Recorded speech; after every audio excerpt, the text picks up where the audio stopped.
दोस्तों तो इस वीडियो में बात करेंगे दो एसएमई आईपीओस के बारे में जो कि कल क्लोज होने वाले हैं। तो चलिए देखते हैं कि आईपीओ डे 2 में कितना सब्सक्राइब हुआ है और इनका ग्रे मार्केट में प्रीमियम किस प्राइस के ऊपर ट्रेड कर रहा है।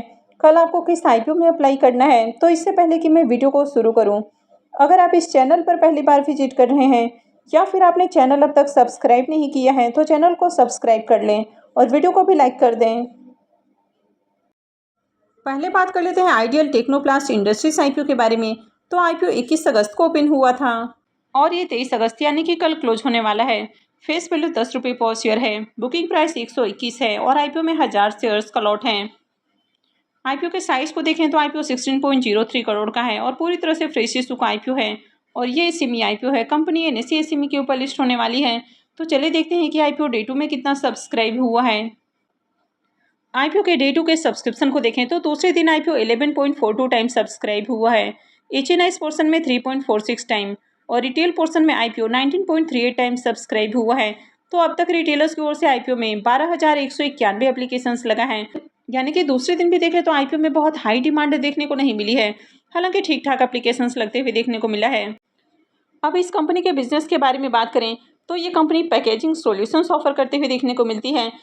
तो कंपनी यहाँ पर काफ़ी अलग अलग तरह के कंटेनर्स बनाती है जिसमें राउंड और स्क्वायर शेप के कंटेनर्स होते हैं। इसके अलावा ट्विस्ट कंटेनर और बॉटल्स भी बनाते हुए देखने को मिलती हैं। यानी कि बहुत सारे जो इंडस्ट्रीज हैं जैसे कि पेंट है, एग्रोकेमिकल है, कॉस्मेटिक है, एडेसिव्स है, लुब्रिकेंट है, फूड है, एडिबल ऑयल है, यानी कि इस तरह के जो प्रोडक्ट हैं तो इनको पैकेजिंग करने के लिए जिस तरह के मटेरियल की आवश्यकता होती है, यानी कि कंपनी कई सारे इंडस्ट्रीज को पैकेजिंग सॉल्यूशंस ऑफर करने का काम करती है। अगर आप कोई भी प्रोडक्ट बाय करते हैं तो वो कोई ना कोई कंटेनर के अंदर या डब्बे के अंदर प्रोडक्ट सेल किया जाता है। तो कंपनी उस तरह के जो पैकेजिंग सॉल्यूशंस है तो पैकेजिंग सॉल्यूशंस ऑफर करने का काम करती है। तो कंपनी के बिजनेस को देखें तो बिजनेस तो अच्छा है, पर ये जो सेगमेंट है ये हाईली कॉम्पिटिटिव सेगमेंट है। कंपनी के फाइनेंशियल को देखें तो कंपनी के एसेट के अंदर ईयर ऑन ईयर जंप देखने को मिली है। कंपनी का रेवेन्यू भी साल दर साल बढ़ते हुए देखने को मिल रहा है। कंपनी के प्रॉफिट को भी देखें तो कंपनी ईयर ऑन ईयर काफ़ी अच्छे प्रॉफिट भी जनरेट कर रही है। कंपनी का नेटवर्थ भी कंटिन्यू इंक्रीज हुआ है और अगर कंपनी के रिजर्व को देखें तो कंपनी के पास अभी 375 लाख का रिजर्व है। कंपनी के अगर बोरोइंग्स की बात करें तो 456 लाख, यानी कि 4 करोड़ 4.5 करोड़ के अराउंड कंपनी के ऊपर कर्ज देखने को मिल रहा है। तो कर्ज थोड़ा सा ज़्यादा है लेकिन बहुत हेवी डेट भी नहीं है, क्योंकि कंपनी देखें तो कंपनी के पास बढ़िया रिजर्व देखने को मिल रहा है और कंपनी बढ़िया प्रॉफिट भी बना रही है। तो कंपनी का ओवरऑल फाइनेंशियल आपको बढ़िया देखने को मिल रहा है। इसके प्रीमियम को देखें तो इसका प्रीमियम अभी भी आपको 15 रुपये के ऊपर ही देखने को मिल रहा है और आईपीओ में 1000 शेयर्स का लॉट है। तो आईपीओ से 15,000 रुपये करीब प्रॉफिट हो सकता है। इसके प्रीमियम को देखें तो इसका प्रीमियम 12% के ऊपर ट्रेड कर रहा है। तो प्रीमियम बहुत अट्रैक्टिव प्राइस के ऊपर देखने को नहीं मिल रहा है। आईपीओ में एंकर इन्वेस्टर्स भी नहीं आए हैं और अब तक आईपीओ में देखें तो बहुत हाई डिमांड भी देखने को नहीं मिली है। यानी कि आईपीओ में ठीक ठाक एप्लीकेशंस लगते हुए देखने को मिला है, कुछ खास एप्लीकेशंस नहीं लगा है। तो इस आईपीओ को अवॉइड किया जा सकता है क्योंकि इसमें अप्लाई करना थोड़ा रिस्की भी हो सकता है। अगर आगे प्रीमियम के अंदर गिरावट आती है तो ऐसे में आईपीओ डिस्काउंट में भी लिस्ट हो सकता है।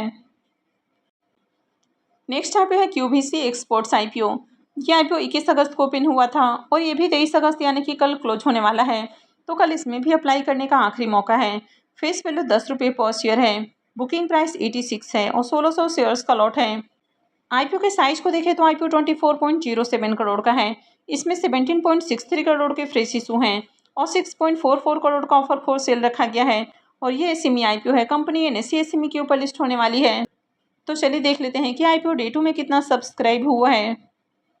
आईपीओ के डे 2 के सब्सक्रिप्शन को देखें तो दूसरे दिन आईपीओ 29.93 टाइम सब्सक्राइब हुआ है।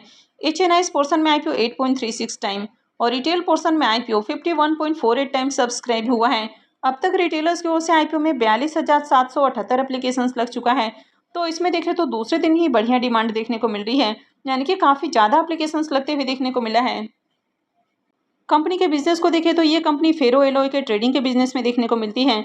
अब जैसे कि यहाँ पर हाई कार्बन सिलिकॉन मैग्नीज है, low carbon silicon manganese, high carbon ferro manganese, तो इस तरह के जो कई सारे प्रोडक्ट हैं तो कंपनी इनके ट्रेडिंग के बिजनेस में देखने को मिलती है और इनका जो 82% से ज़्यादा का रेवेन्यू है, यानी कि ऑलमोस्ट 83% का रेवेन्यू है, वो एक्सपोर्ट मार्केट से आता है। तो कंपनी इंडिया के साथ ही कई सारे कंट्रीज़ को अपने प्रोडक्ट एक्सपोर्ट भी करती है, जिसमें आपको Taiwan, Japan, Bangladesh, Vietnam, Thailand, तुर्की, अफगानिस्तान, यानी कि कई सारे कंट्रीज़ आपको देखने को मिल जाते हैं जहाँ पर कंपनी अपने प्रोडक्ट एक्सपोर्ट करती है तो कंपनी का बिजनेस तो अच्छा है, लेकिन ये सेगमेंट भी हाईली कॉम्पिटिटिव है।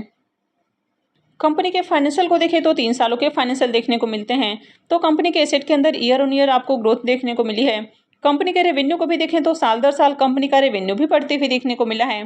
कंपनी की अगर प्रॉफिट आफ्टर टैक्स की बात करें तो ईयर ऑन ईयर कंपनी काफ़ी अच्छे प्रॉफिट भी जनरेट कर रही है। यानी कि साल दर साल कंपनी के प्रॉफिट के अंदर देखें तो शानदार जंप देखने को मिला है। कंपनी का नेटवर्थ भी कंटिन्यू इंक्रीज होते हुए देखने को मिल रहा है। अगर कंपनी के रिजर्व को देखें तो कंपनी का रिजर्व भी कंटिन्यू बढ़ते हुए जा रहा है। और कंपनी की अगर बोरोइंग्स की बात करें तो कंपनी का कर्ज भी लगातार बढ़ा है। और अभी कंपनी के ऊपर देखें तो 49 करोड़ से ज़्यादा का कर्ज है। तो कंपनी के ऊपर कर्ज बहुत ज़्यादा है, यानी कि 50 करोड़ के अराउंड कंपनी के ऊपर कर्ज देखने को मिल रहा है।